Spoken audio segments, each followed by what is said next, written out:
Quand on parle de masculin générique ou masculin universel, on pense que du coup le masculin marque le neutre et qu'il englobe alors les hommes, les femmes et les personnes non binaires.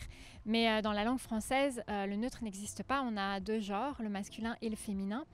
Et inévitablement, ça produit une rupture dans la pensée et un effacement des femmes et des personnes non binaires. Et cette invisibilité, elle est moins propice à ce qu'il y ait une représentation et une reconnaissance équitable de tous les genres. Finalement, le masculin générique n'est pas plus universel que ne l'était le droit de vote avant 1940 ou plutôt 1969, donc c'est-à-dire avec le droit de vote des femmes, puis le droit de vote accordé aux personnes autochtones.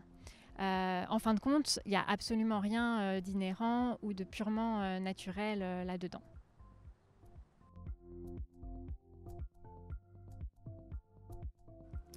Alors ça, c'est l'argument phare de l'Académie française à l'encontre de l'écriture inclusive.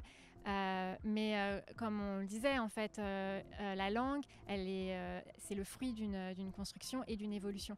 Parler de tradition, c'est quelque peu absurde. La langue évolue et c'est le propre d'une langue vivante de ne pas être figée.